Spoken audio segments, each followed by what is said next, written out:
Today I'm going to be doing the challenge for lesson 6, which covers filters, and we're going to be doing landscapes in this one. So I'm going to go right here. I'm going to open this picture up.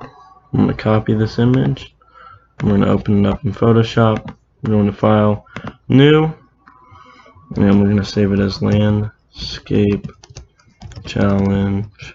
I'm just going to do lesson 6. We'll hit OK, and then we're going to do File, or Edit, Paste on this.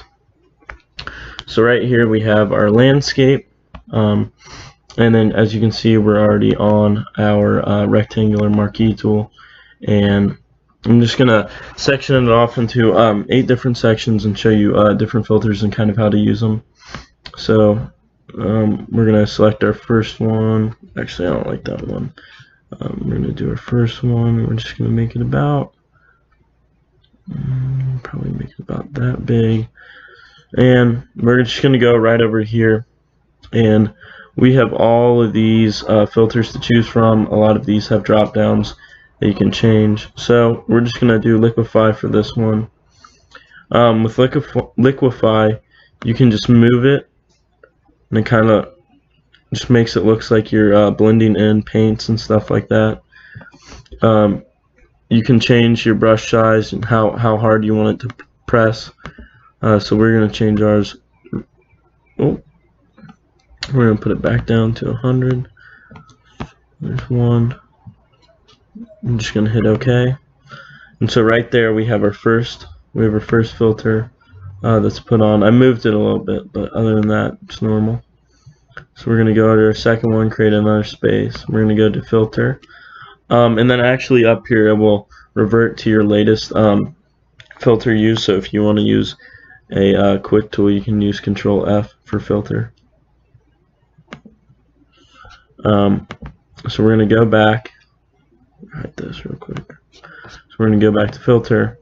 Then I think this one we're going to do adaptive wide angle. And with this one, we can almost change.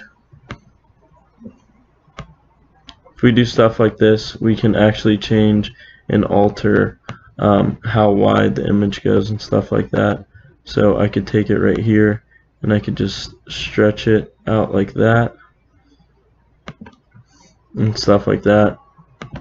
So we're gonna, that one wasn't working for me, so I'm just gonna go to oil paint, which is another one, and I can make this clear like this. I can make it less clear, kind of rough.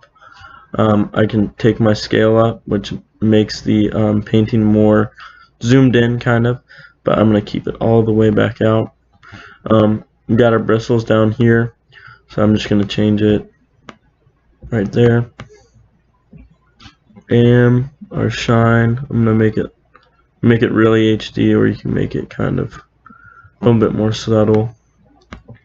So I'm just going to keep it right there. That's our second. And then here's our third. And for this filter, I think I'm going to use blur. And we're going to do a box blur on this one. With a box blur, it just basically blurs the whole thing within a box. So just that box is blurry, and obviously we can change the pixels you see right there. So we just made that box blurry.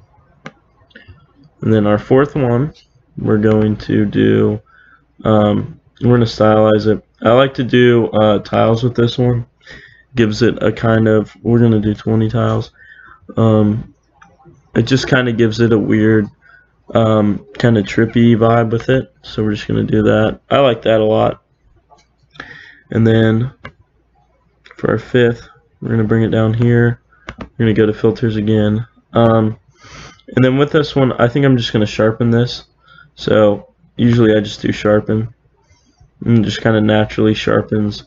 So you can kind of tell the difference between those two. And then we'll go on to our sixth one. And I like pixelate and then crystallize. I think this one looks like stained glass, and I think this looks really good. We could go really extreme with it. We could go really low cells, or we could go like super high, so I think we'll go just like that, just to give it kind of a crazy look. And then here's our 6th, or our 7th, I'm sorry. And then you can do dust and scratches with this one. I think looks really cool. It almost looks like someone drew it with colored pencils. We'll just do that right there. Looks really clean, really nice. And then for our final one, we're gonna do distort, and I like to do ripple. It gives it like almost like right in the water feel. We can go large, or let's go small on it. Just kind of looks a little bit like it's in a pond or something like that. So that's a really good filter. So this is my landscape, my challenge for this lesson.